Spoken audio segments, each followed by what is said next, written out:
12 साल हो गए ए लेवल्स करे हुए, लेकिन अभी भी किसी भी ए लेवल कॉलेज के कॉरिडोर से गुजरो तो दो तरह के रिजल्ट वाले दिन, दो तरह की आवाज़ें, दो तरह के चेहरे देखने को मिलते हैं।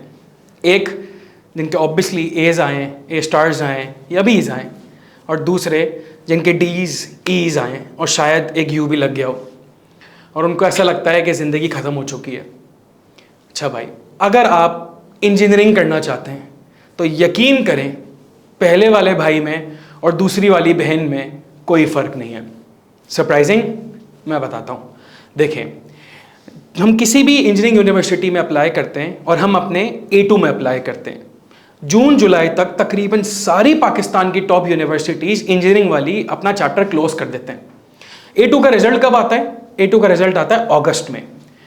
तो ए लेवल्स का रिजल्ट तो फिर AS का काउंट होगा ना भाई, AS किसी काम का है ही नहीं। कल मैंने एक ए लेवल्स के इतने बड़े टीचर को जब ये बात बताई कि AS तो कुछ है ही नहीं सर, AS तो आधा ए लेवल्स है। मतलब आप एक पेपर दे रहे हो, आप पेपर आधा करके उड़ गए और आप घर चले गए, लेकिन सर AS में तो आप पेपर कंप्लीट करते हो। भाई ए लेवल्स का जो अकाउंट्स है, फिजिक्स है, वो जब पूरा होता है जब उसके सारे के सारे पेपर कंप्लीट होते हैं। मेरे ख्याल से 5 या 6 पेपर होते हैं टोटल। खैर, तो AS में अगर आपके ईज हैं, आपके डीज हैं, देखिए यू है उसको तो ठीक करना पड़ेगा, लेकिन अगर डीज और ईज हैं, आप नस्ट, NAT, फास्ट, आप इन तीनों, GI क्या है, यू नेम इट, आप इन सारी यूनिवर्सिटीज के लिए एलिजिबल हैं। वाई? फास्ट बोलता है 50% टेस्ट, 50% एकेडमिक्स, और एकेडमिक्स में वो अपनी वेबसाइट पे एक्सप्लिसिटली बोलता है 10% O levels, 40% A levels. A levels तो कंप्लीट ही नहीं हुआ भाई। हाँ, जो गैप ईयर लेके अप्लाई करता है उसका A लेवल्स 40% काउंट होगा, लेकिन मैं तो A लेवल्स कंप्लीट ही नहीं कर रहा है, तो मेरा 50 का 50% O लेवल्स काउंट होगा। नस्ट 10% O लेवल्स, 15% A लेवल्स ना, 25 का 25% O लेवल्स। GI क्या है? 50-50 है मेरे ख्याल से। तो भाई ये जितनी भी यूनिवर्सिटीज हैं जहां जहां A लेवल्स लिखा होता है, अगर आप करंटली A2 में हैं, इग्नोर योर A लेवल्स। अब इसका मतलब ये बिल्कुल नहीं है A लेवल्स के सारे टीचर मुझे मारेंगे, फिजिक्स वाले, केमिस्ट्री वाले, बायो वाले, मैथ वाले।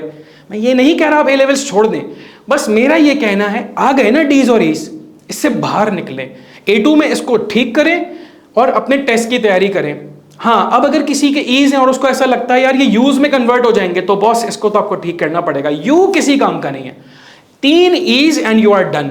एक बात और बताता हूँ, A लेवल्स की एलिजिबिलिटी होती है इंजीनियरिंग करने की 60% और CS करने की 50-55%। तो भाई A लेवल्स की इक्विवेलेंसी में 8 O लेवल्स के सब्जेक्ट भी तो ऐड होते हैं। पता ही नहीं है A लेवल्स को, बड़े बड़े छोड़े, बस नहीं पता लोगों को। तो भाई इसको पता तो करें कि A लेवल्स के 11 सब्जेक्ट में 8 O लेवल्स के भी आते हैं। तो भाई ईज हैं, डीज हैं, फिकर नॉट, चिल मारो, जो बीत गया, आगे बढ़ो। हाँ, अगर कोई मेडिकल वाला है, अब डीज और ईज पे डाउ में MBBS तो मुश्किल है बॉस। हाँ, लेकिन अगर O लेवल्स में सारे A स्टार्स हैं तो अब गेम चेंज हो गई। अगली वीडियो में बताऊंगा वो, अभी के लिए इंजीनियरिंग काफ़ी है।